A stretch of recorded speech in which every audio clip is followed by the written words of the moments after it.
If you give someone an answer, you should also give them the source. That was something Grace Mitchell told me many years ago.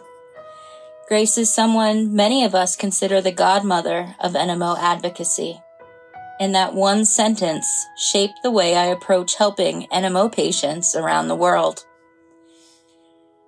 My name is Heather Newby, and I have lived with neuromyelitis optica, or NMO, for more than 20 years. Like many people in our community, my story began with uncertainty.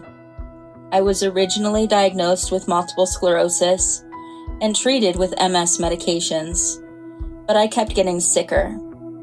In that place, so many rare disease patients know well the space between symptoms and answers. It wasn't until I had a blood test during a flare that the result finally came back positive. After years of doubt, we finally knew the truth. I had neuromyelitis optica. But something else happened during those years of searching for answers. I found the NMO community and my dear friend, Grace Mitchell. Grace was one of the people who helped show me what advocacy could look like. She believed deeply that patients deserved accurate information and access to research, and that we should always share knowledge responsibly.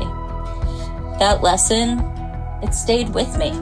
Today, I spend much of my time supporting patients in online communities around the world. I help moderate the largest NMO group on Facebook, My Devix Family, where patients and caregivers ask questions every day. And I have led the young adult support group for many years, both at in-person events and through Zoom. When someone asks something I don't know, I go back to the research.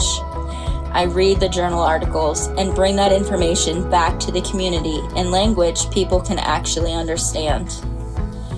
Because information and knowledge are powerful tools in rare disease.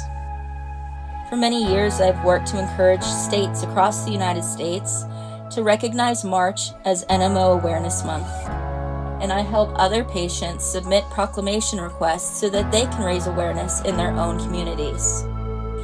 We try each year to get all 50 states.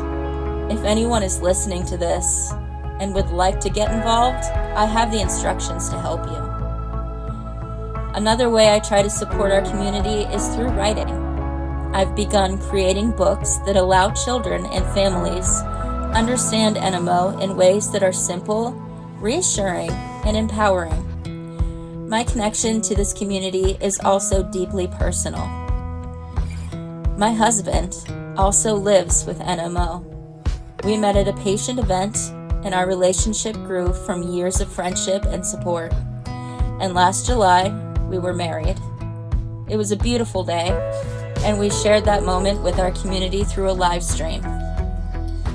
Today, our journey continues in ways we never expected, including times when our roles shift and I step into the role of caregiver. In rare disease community, many of us understand how those roles can change over time. When I look at my life today, I don't just see NMO, I see connection. I see patients showing up every day to support one another.